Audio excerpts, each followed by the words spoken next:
kept this teaching alive and kept it pure. Meanwhile, the whole Vedic civilization was unraveling, and it was gradually breaking apart and turning into what we now know as Western culture or materialistic civilization. When people are bereft of higher guidance, they gradually become animalistic. And over the last 5,000 years, this is basically what has happened. People have gone from a civilization that was guided by self-realized souls to a civilization guided by people without self-realization. And that explains the entire sweep of the last 5,000 years of human history. The Vedic civilization had a very highly developed system of technology, something very similar to nanotechnology, a distributed computing environment controlled by mantras. And when the Vedic civilization collapsed, this technology stopped working. It was sort of like if we got up one morning and suddenly everything electrical didn't work. Can you imagine what a disaster that would be? Well, that's something like what happened to the Vedic civilization when Krishna left this planet. It's like he turned off the lights. So everything's been basically going downhill since then, spiritually speaking. And although today we have a very varied and amazing materialistic civilization based on technology and exploitation of natural resources, this civilization does not promote spiritual realization. Therefore, we're all suffering.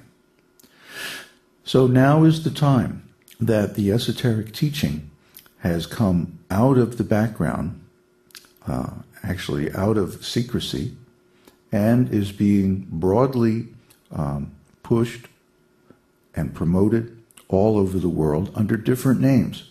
And one of these names is the esoteric teaching. Nevertheless, all the organizations promoting this teaching are working together in concert, in harmony, for its advancement and the advancement of the entire human civilization. The thing about Vedic culture is that it's not exclusive, it's inclusive. That means all types of people are accepted in Vedic culture. There's a place for everyone, from the highest to the lowest of human beings. And there's also appropriate guidance and education given. Spiritual training is available for everyone. And all of this spiritual information is drawn directly from the Vedic literatures. Now, when the Vedic Empire collapsed, there were 4 disciplic lineages formed to propagate this Vedic teaching. And I mentioned them earlier. They are the Brahma Sampradaya, the Rudra Sampradaya, the Sri Sampradaya, and the Kumara Sampradaya. These 4 are the only 4 authorized Vedic lineages. None of the other lineages that have sprouted up everywhere are actually authorized. So we can't be sure about the veracity of their teachings. We should be very cautious about this and not accept an imitation. For example, now you can go to Hong Kong and you can buy a Timex watch for about $5, or you can buy a Rolex watch for about $10. Now wait a minute. A Rolex watch usually costs about $500 or $1,000. Well, of course, it's not a real Rolex. It's a counterfeit. Similarly, you can go to India and you can search very hard and find a real guru, or you can go down to your local yoga center or whatever, New Age center, and you can find someone who claims to be a guru and who claims to know the Vedas and who claims to be able to bring you to enlightenment.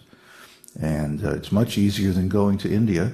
It's much easier than studying the esoteric teaching with a bona fide spiritual master or master teacher. But will you get the same results? No. No. Because the phony disciplic succession is a counterfeit. And the biggest counterfeit is called Hinduism. Hinduism is a synthetic religion, not an original faith, but it is an administrative solution to the British Empire's problems in governing India. India is incredibly diverse.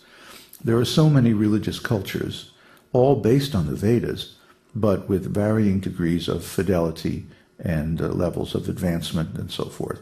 This was very bewildering to the British, who were used to dealing with a more or less homogeneous Christian world. So they tried to create an umbrella religion to shelter, or rather to manage, all the different branches of the Vedic religion under one roof, and that was Hinduism. It's very convenient for administration. Unfortunately, some of the Vedic branches have become so degenerate that they basically go in the opposite direction and involve people more and more in materialistic life. For example, what is called yoga and tantra these days is completely different from the original Vedic teaching, and it actually entangles people more in materialistic life rather than freeing them and bringing them toward spiritual life. If you go to a yoga school nowadays, they'll teach you that, well, you just have to do these exercises, and somehow or other, eventually you'll attain self-realization. But do they explain how to attain self-realization? No. Do they explain how the 8 limbs of yoga go together to create spiritual enlightenment? No. But they can't explain these things because they have lost the knowledge. And if you begin asking questions, you'll find yourself very quickly unwelcome. So you have to understand that what is taught as yoga and tantra in the West today basically has no connection with the original Vedic sources. It has become commercialized, it has become disconnected from the original purpose of the Vedas, which is spiritual life. If you just concentrate on the body, then you can cultivate your material life. That's fine. But what about your spirit? What about the need that we have to hear the absolute truth? That's not available through the modern schools of yoga and tantra. So we should beware of them. We should be very cautious only to take instruction from authorized teachers who are initiates of a bona fide disciplic succession. And again, I'll give you the names. The Brahma Sampradaya, descended from Lord Brahma. The Rudra Sampradaya, descended from Lord Shiva through Ramanujacharya. The Lakshmi Sampradaya, or Sri Sampradaya, descended from Goddess Lakshmi, and their most famous teacher is named Vishnu Swami.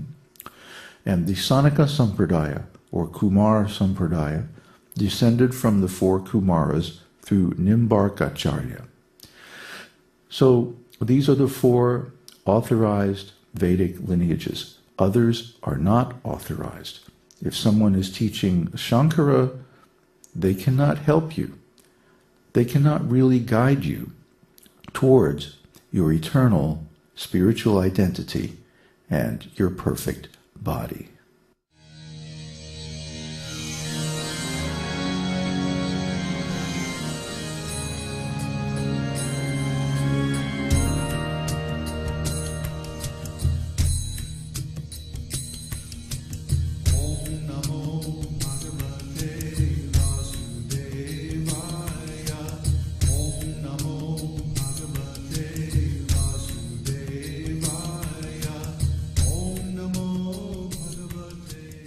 We hope you've enjoyed this edition of My Perfect Body.